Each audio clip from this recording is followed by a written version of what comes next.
A dozen U.S. cities have seen new protests over the decision not to charge a white policeman who shot a black teenager in Ferguson, Missouri.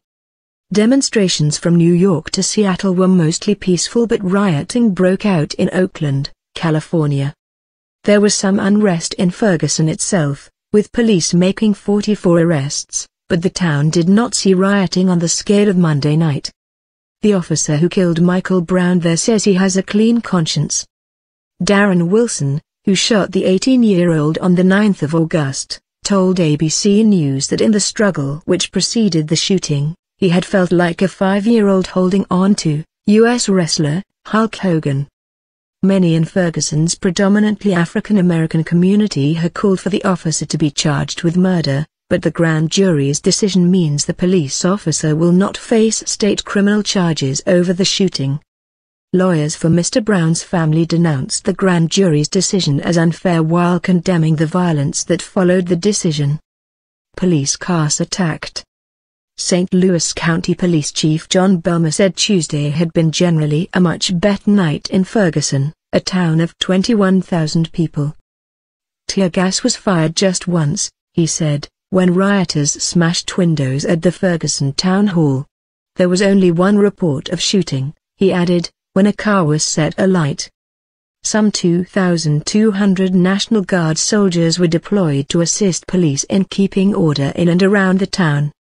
Protests were reported in 12 cities, St. Louis itself as well as Seattle, Albuquerque, New York, Cleveland, Los Angeles, Oakland, Minneapolis, Atlanta, Portland, Chicago and Boston. In Oakland, in the San Francisco Bay Area, rioters vandalized police cars and businesses in the center during a second night of unrest in the port city of 406,000 people. Looting was reported in several locations, including a classic car dealership and a mobile phone store, while a main road was briefly blocked, the U.S. broadcaster CBS reports.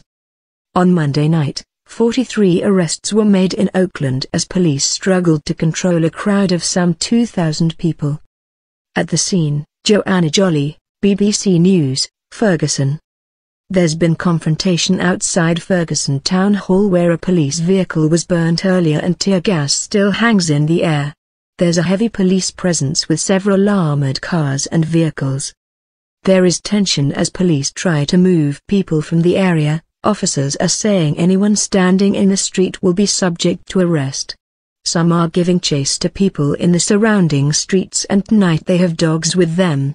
A police helicopter is hovering overhead with a spotlight. Further along, police and the National Guard face off with an angry crowd in front of the police department.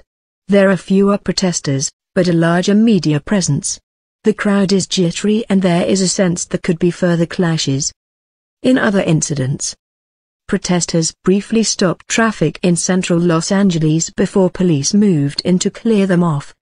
Hundreds blocked traffic in Cleveland, Ohio, in a separate demonstration over the fatal shooting of a 12-year-old boy by a police officer.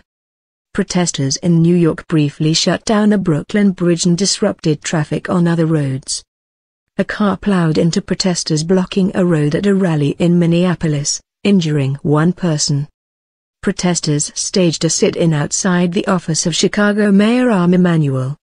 Speaking from Chicago on Tuesday, President Barack Obama said there was no excuse for destructive behavior and criminal acts of rioting, adding that those responsible should be prosecuted. The frustration seen by the grand jury's decision, he said, had deep roots in many communities of color who have a sense that our laws are not being enforced uniformly or fairly. He said he had ordered Attorney General Eric Holder to look at what steps could be taken to build trust in communities and make sure that law enforcement is fair. Much of the debate since August has centered on whether Michael Brown was attempting to surrender to Darren Wilson when he was shot. Speaking to ABC News in his first public comments, Mr. Wilson said there was nothing he could have done differently. "The reason I have a clean conscience is because I know I did my job right," he said. He denied witness statements that Mr. Brown had put his hands up, insisting race had played no part in the confrontation.